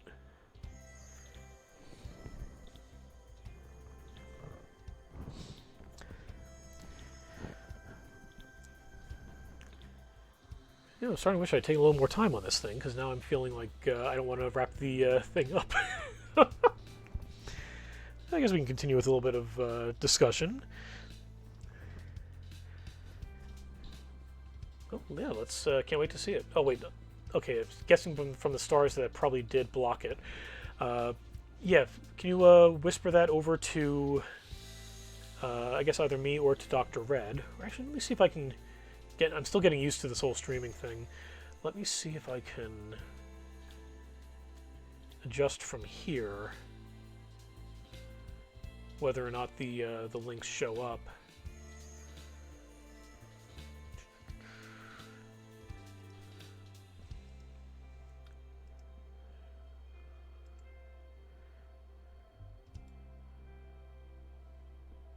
Ah, thank you, Dr. Red.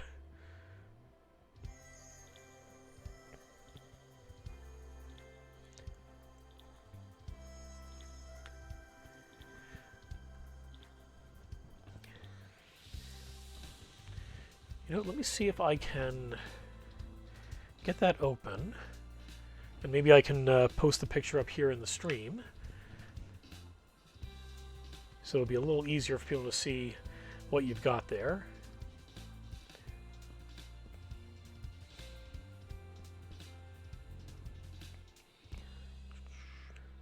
Oh wow, that looks really cool. I've been looking at the knights myself lately, and I'm thinking that I really need to try to get a couple of them. I think what I might do is get a few just from Adeptus Titanicus, just so they're, you know, not enormous and completely, you know, sapping my wallet. But yeah, I mean, I look at these things and I'm like, these are gorgeous. I need to print screen. I need to you know, assemble and paint some of these. But that is a really nice job on that. These were painted there. Yeah, I have not tried any kit bashing yet myself, so I've seen what some other people have done and been like, you know what? I think I'm good for now. Okay, you know what? I think what I'm going to do, just so you're not just staring at my arm for a while, I'm going to quickly switch over to a different screen, but I will keep things going so you continue with the chat there. While I go and metal penitent engines. Wow.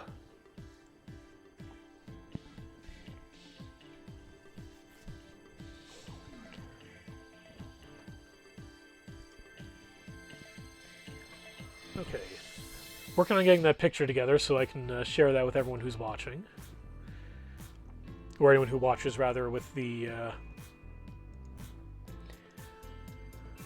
replays we put up.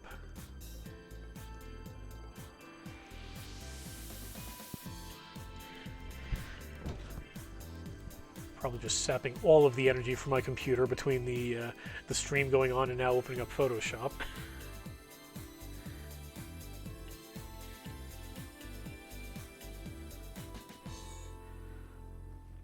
Oh yeah. Computer is not liking this.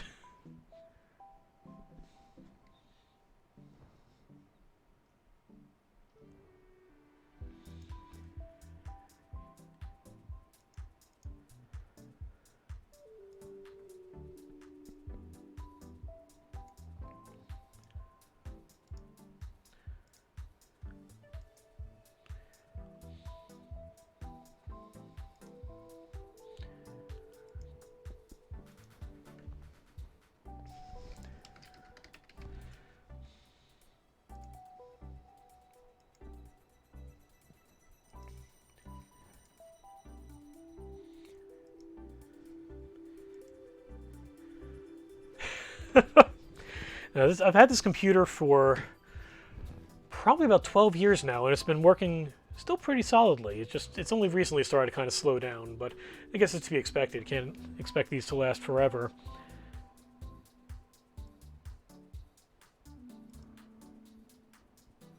Oops, okay, I think I just gave you guys a blank screen. So we try to get back to the... Here we go.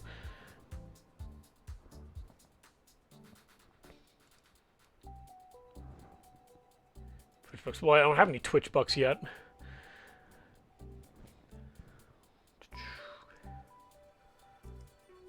Oh, okay, definitely failing miserably at this.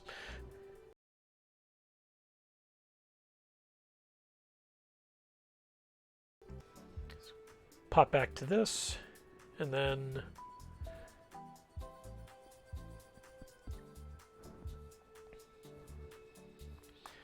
I'm going to add on a new layer. I have no idea what you guys are seeing right now as I do. Actually, no, I do, because I have my phone open next to me. That works.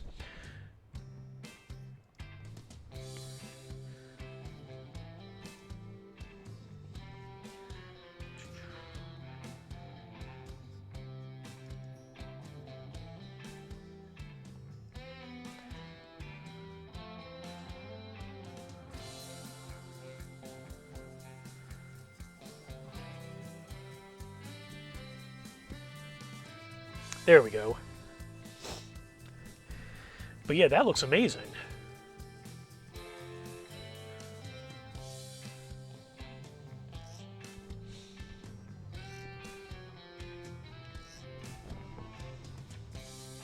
Okay. You know what I'm going to do right now, though, is I'm going to keep this going just so we can continue chatting. I am going to end my recording on this, so everybody who's watching this on our replays on either YouTube or on Facebook, thank you very much for joining us. I hope you enjoyed what you saw. Please like and subscribe and follow and all that other happy stuff, and we will see you around. So I'm going to stay and continue chatting a bit with our new friends who joined us from the raid earlier, and everyone else. Hope you have a good one now.